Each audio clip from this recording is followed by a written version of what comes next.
السلام علیکم ورحمۃ اللہ وبرکاتہ۔ جو ہم سے سب سے زیادہ تقاضا کیا گیا ہے، جس مرض کا پوچھا گیا ہے، وہ عورتوں کی مرض ہے سیلان یعنی لیکوریا۔ اس کے متعلق بہت ساری ینگ بچیوں نے، شادی شدہ بچیوں نے ہمیں میسج کیے، ہمیں کالیں بھی کی کہ ہم بہت ساری دوائیں کھا چکے ہیں، نہ تو ہمارا بلڈ پریشر پورا ہوتا ہے، نہ ہماری کمر میں درد رکتی ہے، نہ سر میں درد رکتی ہے، اور نہ ہی ہمیں ایام ٹھیک سے آتے ہیں، اور لیکوریا یعنی سیلان بھی ہمیں بہت زیادہ تنگ کرتا ہے۔ بہت ساری بچیاں ایسی ہیں جو شادی شدہ ہیں اور سیلان کی وجہ سے ان کا ایام ڈسٹرب ہو جاتے ہیں، اور پھر وہ اولاد کے لیے طرح طرح کی دوائیں کھاتی ہیں۔ انہوں نے بہت سارے سوالات کیے ہیں، بہت ساری بچیوں کا یہ کامن مسئلہ ہے۔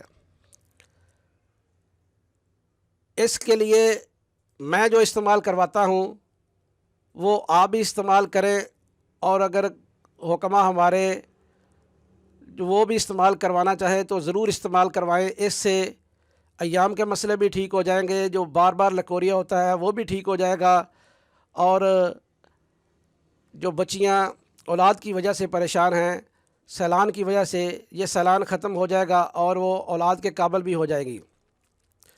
ان میں ماجون فلاسفہ ایک ہے، جوارش جالیلوس ہے، اور دواء المسک معتدل ہے۔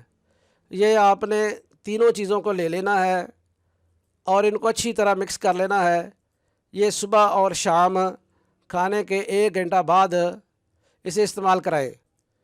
انشاءاللہ اس کے کھانے سے ان کا بلڈ پریشر بھی پورا ہو جائے گا، اور جو سیلان کی علامت ہے وہ بھی ختم ہو جائے گی، اور جو چہرے کی رنگت ہے یا چہرے پہ جو دانے وغیرہ نکلتے ہیں وہ بھی انشاءاللہ ختم ہو جائیں گے۔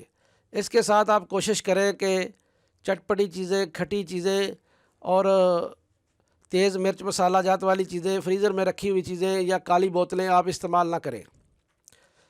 اس کے کھانے سے انشاءاللہ یہ مسئلہ آپ کا حل ہو جائے گا، اور آپ پرہیز اگر کریں گی تو آپ کو یہ بار بار مسئلہ بھی نہیں بنے گا، اور جو اولاد سے محروم جوڑے ہیں انشاءاللہ وہ بھی صاحب اولاد ہو جائیں گے۔ اس لیے جب بھی آپ جو بھی نسخہ استعمال کریں اس کے ساتھ پرہیز لازمی کریں۔ ایسی بچیاں اگر دیسی گھی کھائیں تو ان کو بہت زیادہ اور بہت جلد فائدہ ہوگا۔ اللہ پاک سب کو شفائے کلی عطا فرمائے۔ دعا میں ضرور یاد رکھیے گا۔ السلام علیکم ورحمۃ اللہ وبرکاتہ۔